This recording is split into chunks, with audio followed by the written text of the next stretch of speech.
Assalamualaikum warahmatullahi wabarakatuh. Pada kesempatan kali ini, saya dan rekan-rekan saya akan mempresentasikan materi pada bab 7, yaitu komputer, software, dan etika profesional etika TI. Nah, jadi pada materi ini tentunya saya tidak sendiri. Dengan saya sendiri, Yuri Alfa dengan NPM 2478 2097 dan rekan saya. Saya Arya Seva Putra Wijaya dan NPM 2478 2071. Dengan saya Nadia Nabiade Zikra dengan NPM 2478 2087. Dan saya Noval Alfan Hafiz dengan NPM 2478 2088. Oke, langsung saja pada slide yang pertama ini, yaitu ada kutipan, yaitu every piece of code carrier an ethical way.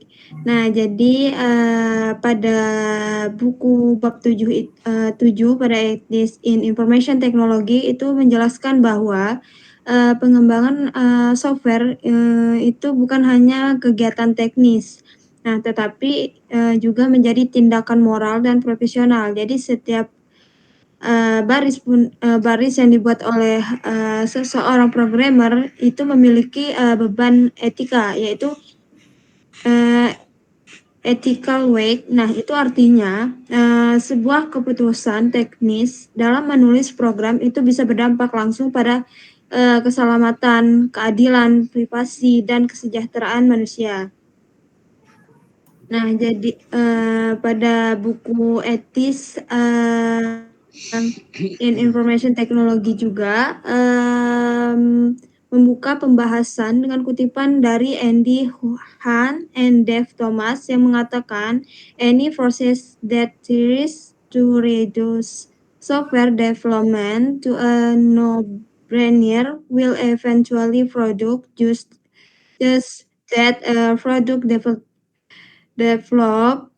by people without brains. Nah, jadi artinya jika proses pengembangan software dilakukan secara asal tanpa pertimbangan etika profesionalisme, maka hasil dari produk yang kita buat itu tidak memiliki nilai moral ataupun tanggung jawab sosial.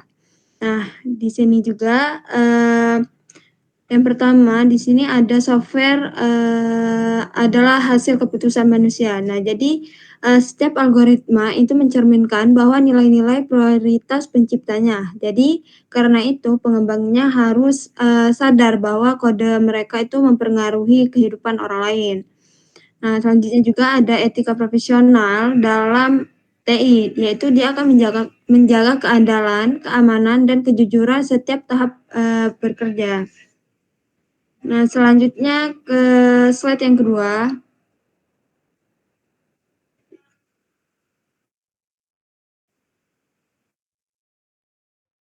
Nah, yang slide kedua ini ada pendahuluan, yaitu yang pertama, di sini kan ada 3 poin. Yang pertama itu ada etika dan tanggung jawab profesional adalah fondasi pengembangan perangkat lunak.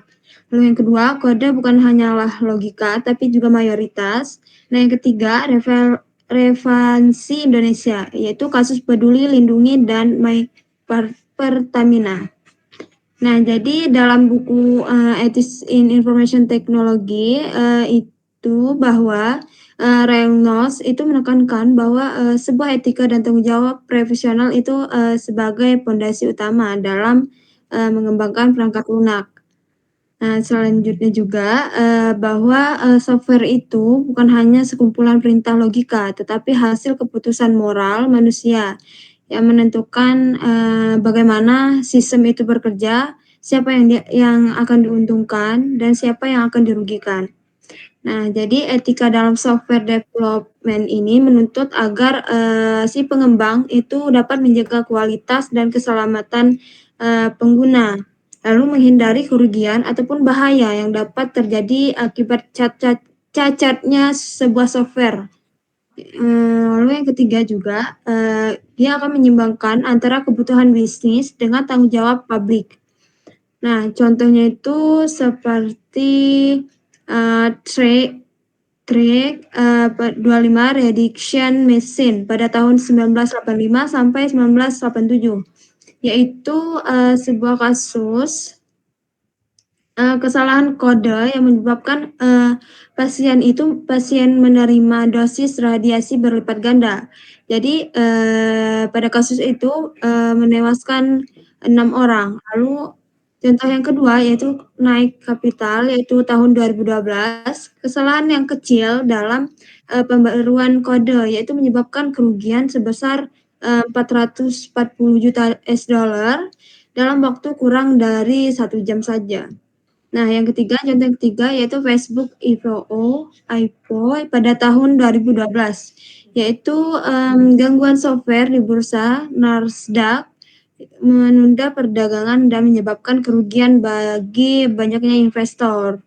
Nah, jadi kasus-kasus yang disebutkan tadi itu membuktikan bahwa kode bukan hanya urusan logika, tetapi itu juga menjadi urusan mayoritas. Nah, jadi pengembang itu tidak hanya bisa berpikir apakah kode saya ini jalan. Nah, itu tidak bisa. Tapi kita juga harus berpikir apakah kode saya ini aman, adil, dan bertanggung jawab gitu. Nah, jadi untuk kasus ID Revansi Indonesia, yaitu kasus seperti Peduli Lindungi dan My Pertamina, itu menunjukkan bagaimana sih etika software itu berlaku dalam konteks nasional. Nah, jadi sebuah kebocoran data pribadi, bug dalam sistem pembayaran, ataupun kesalahan verifikasi pengguna mencerminkan kegagalan etis karena sistem tidak melindungi hak publiknya. Nah, dalam konteks profesionalnya, pengembang dan lembaga itu membuat software semacam memiliki kewajiban moral untuk memastikan menjaga privasi dan keandalan sistemnya. Oke, selanjutnya slide yang ketiga. Nah, slide yang ketiga ini ada the importance of software quality. Nah, jadi di sini juga ada 3 poin, yaitu aspek kualitas, reliability, security, usability, maintainability. Nah, poin yang kedua, dampak kegagalan global, 3Rex 25, naik capital crash. Lalu poin yang ketiga, dampak lokal, yaitu bug pada sistem pabrik dan kebocoran data. Nah, jadi pada slide ini menjelaskan bahwa software quality itu adalah sebuah derajat sejauh mana suatu software itu memenuhi kebutuhan pengguna dengan aman,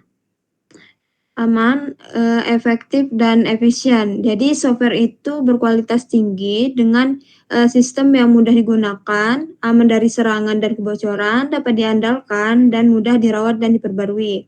Nah, dan juga Railngas juga menegaskan bahwa di era modern ini semua sektor bisnis ataupun industri yang bergantung pada software itu menjadi kegagalan software bukan hanya mengganggu pekerjaan, tetapi juga bisa menurunkan produktivitasnya, menyebabkan kerugian finansial yang besar, lalu menurunkan kepercayaan publik, dan dalam kasus ekstrem ini bisa membahayakan nyawa kita sendiri. Nah, contohnya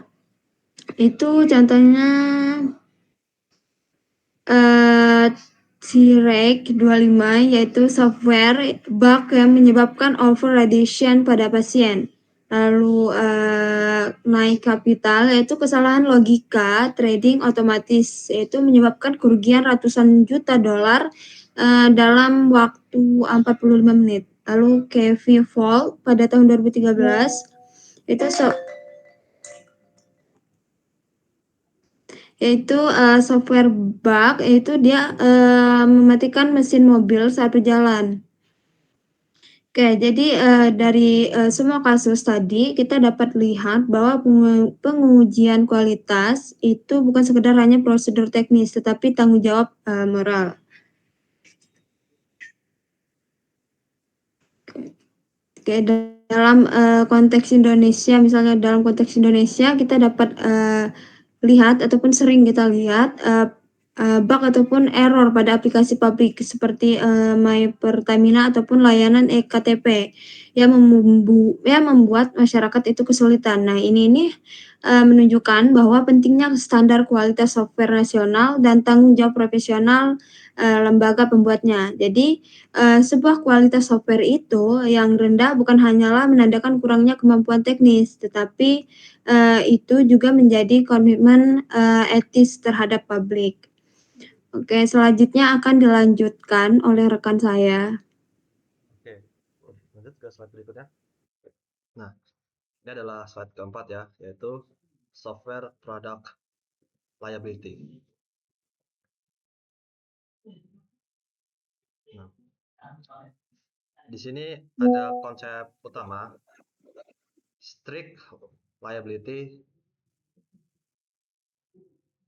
negligence, breach of warranty, dan misrepresentation. Nah, tanggung jawab hukum atas produk perangkat lunak yang muncul ketika sebuah sistem menimbulkan kerugian bagi pengguna ya.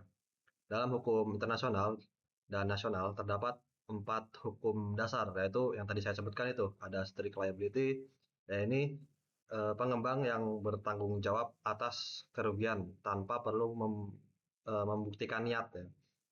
Lalu ada negligence ya, kelalaian dalam desain, pengujian atau keamanan sistem. Lalu ada breach of warranty, yaitu melanggar jaminan mutu produk ya. Lalu ada misrepresentation, yaitu menyesatkan pengguna dengan informasi palsu atau menyembunyikan risiko. Nah, di Indonesia, kasus kebocoran data eKTP dan Tokopedia menunjukkan bahwa kelalaian dalam menjaga keamanan dapat menimbulkan kerugian besar bagi masyarakat. UU ITE dan UU PDP ya, yang tertulis di sini, itu menegaskan tanggung jawab hukum bagi pengendali data untuk melindungi informasi pribadi. Namun lebih dari itu, tanggung jawab moral seorang pengembang adalah memastikan bahwa data pengguna tidak disalahgunakan. Kepercayaan publik terhadap teknologi bergantung pada integritas moral dan pengembangannya. Lanjut ke slide berikutnya. Nah, di sini ada slide kelima berjudul Software Development Methodologies (NQA). Di sini ada beberapa poin ya, ada tiga poin ya. Ada SDLC, QA, dan apa ini? ISO IEC 27001 ya. Nah, proses pengembangan perangkat lunak yang etis harus didukung oleh metodologi yang sistematis. Setiap tahap, mulai dari analisis kebutuhan, desain, implementasi, hingga pengujian itu harus dilaksanakan dengan disiplin dan dokumentasi yang baik. Nah, pendekatan seperti waterfall yang ada di poin SDLC ya, waterfall,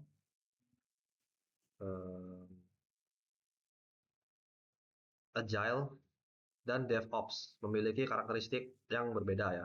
Namun semuanya itu menekankan pentingnya iterasi, kolaborasi, dan validasi hasil kerja. Nah, lalu ada QA, Quality Assurance, menjadi benteng moral sekaligus teknis dalam memastikan bahwa software yang dirilis tidak mengandung cacat yang dapat membahayakan pengguna. Nah, di Indonesia banyak organisasi termasuk BUMN dan startup digital mulai mengadopsi standar ini yang ada di poin ini, yaitu ISO IEC 27001 ya, untuk memastikan keamanan dan manajemen risiko informasi.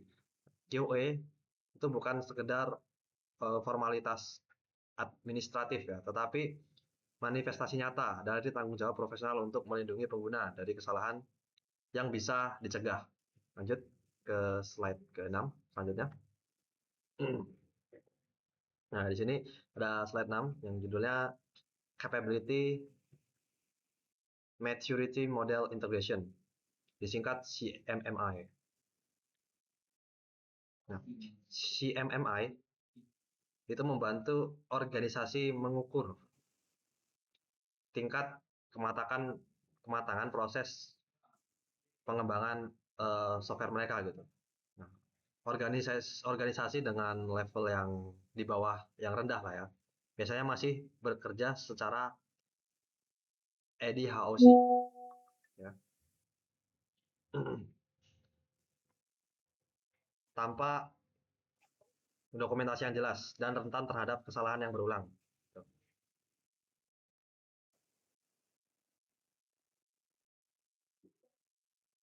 Nah, sebaliknya, organisasi yang sudah mencapai level tertinggi menunjukkan stabilitas proses, kualitas produk, dan kemampuan memperbaiki diri mereka secara berkelanjutan. Nah, di Indonesia, beberapa institusi besar seperti Telkom Sigma dan BSSN telah menetapkan CMMI untuk meningkatkan efisiensi dan keamanan proyek IT mereka. Kematangan proses itu tidak hanya meningkatkan produktivitas, tetapi juga mendorong budaya etis ya, di mana keputusan itu diambil berdasarkan data, evaluasi risiko dan kepentingan publik ya, bukan sekedar tekanan bisnis gitu. Oke, jadi slide selanjutnya akan dibawakan oleh teman saya. Baik, saya akan menyampaikan selanjutnya yang telah disampaikan oleh Nopal. Pada di sini terdapat kita menjelaskan safety system, di mana di sini terdapat sistem kegagalannya yang dapat menyebabkan kerugian besar atau kematian. Nah, contoh pada global, NASA Mars Climb Orbiter System Medis DAR 25 dan contohnya seperti lokal ATCS, BMKG, dan INATEOS. Nah, safety ini critical system adalah kategori perangkat lunak yang paling sensitif karena kesalahan kecil dalam sistem dapat berujung pada hilangnya nyawa manusia. Nah, oleh karena itu proses ini pengembangnya harus jauh lebih ketat ya dibanding software biasa. Nah, semua tahap yang mulai dari perancangan, pengujian hingga pemeliharaan yang dimana harus disertai dokumentasi lengkap, audit independen, dan diverifikasi silang. Contoh globalnya seperti kegagalan NASA ya, Mars Climb Orbiter and Direct 25 menunjukkan bahwa bug kecil itu bisa menimbulkan konsekuensi yang luar biasa besar gitu di Indonesia.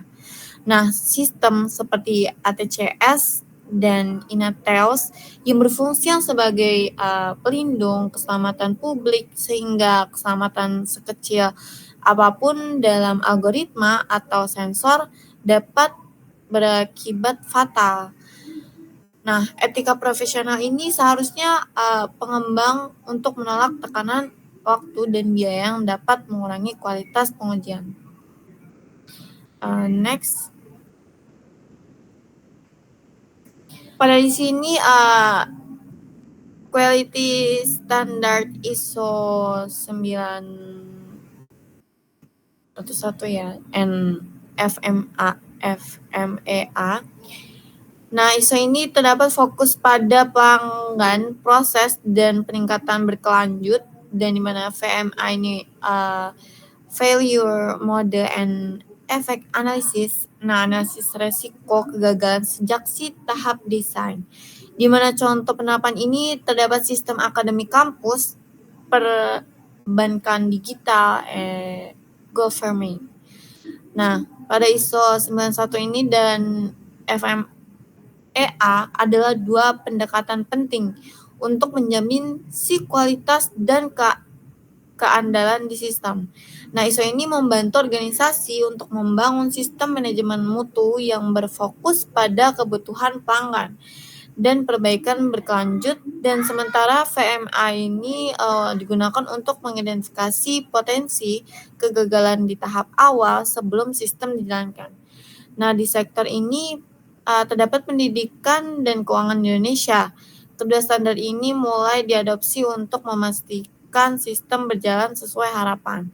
Nah, implementasi standar mutu yang untuk menunjukkan si komitmen etis sehingga organisasi itu terhadap keselamatan dan kepuasan di pengguna. Nah, prinsip ini juga memperkuat keyakinan bahwa kualitas bukan sekedar target teknis ya, melainkan si tanggung jawab sosial. Next. Pada ethical responsibilities and developers, di mana nilai etis ini utama, yaitu ada honesty and accountability, due care, di mana konteks Indonesia ini tanggung jawab dalam si proyek IT, pemerintah dan komunitas si open search. Nah, di mana pengembangan perangkat lunak memiliki tanggung jawab moral yang sangat besar ya terhadap si pengguna, organisasi, dan masyarakat luas. Nah, nilai-nilai seperti ini juga kejujuran, honesty, dan akuntabilitas seperti accountability dan kehati-hatian, due care, harus tertanam dalam setiap tahap pekerjaan mereka. Dan kita bisa mengabaikan bug, menyembunyikan kelemahan sistem, atau melanggar lisensi open search merupakan bentuk pengkhianatan terhadap etika profesi.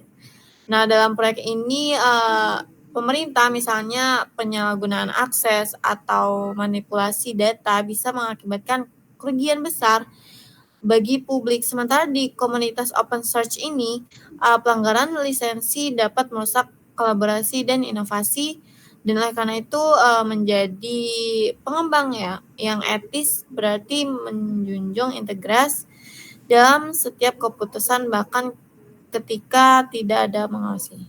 Baik, saya lanjutkan kepada selanjutnya. Baik, di sini selanjutnya ada ringkasan dan diskusi. Kesimpulannya, software yang etis adalah software yang aman, andal, dan bertanggung jawab.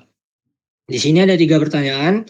Yang pertama, apa tanggung jawab etis pengembang terhadap kerugian publik? Mengapa dokumentasi QA merupakan kewajiban moral? Dan bagaimana Undang-Undang PDP mengubah cara pengembangan software di Indonesia? Mari kita bahas untuk pertanyaan yang pertama, apa tanggung jawab etis pengembang terhadap kerugian publik? Tanggung jawab etis pengembang muncul karena software yang mereka buat seringkali digunakan oleh masyarakat luas dan memiliki dampak sosial yang besar. Ketika software mengalami kegagalan, misalnya menyebabkan kehilangan data, gangguan layanan publik, atau kebocoran informasi pribadi, pengembang tidak bisa sekadar bersembunyi di balik alasan kesalahan teknis. Secara moral, mereka bertanggung jawab untuk yang pertama ada mencegah kerugian publik sejak tahap desain. Ini berarti melakukan analisis risiko, uji keamanan, dan pengujian performa yang memadai sebelum sistem diluncurkan. Lalu bersikap transparan terhadap kesalahan.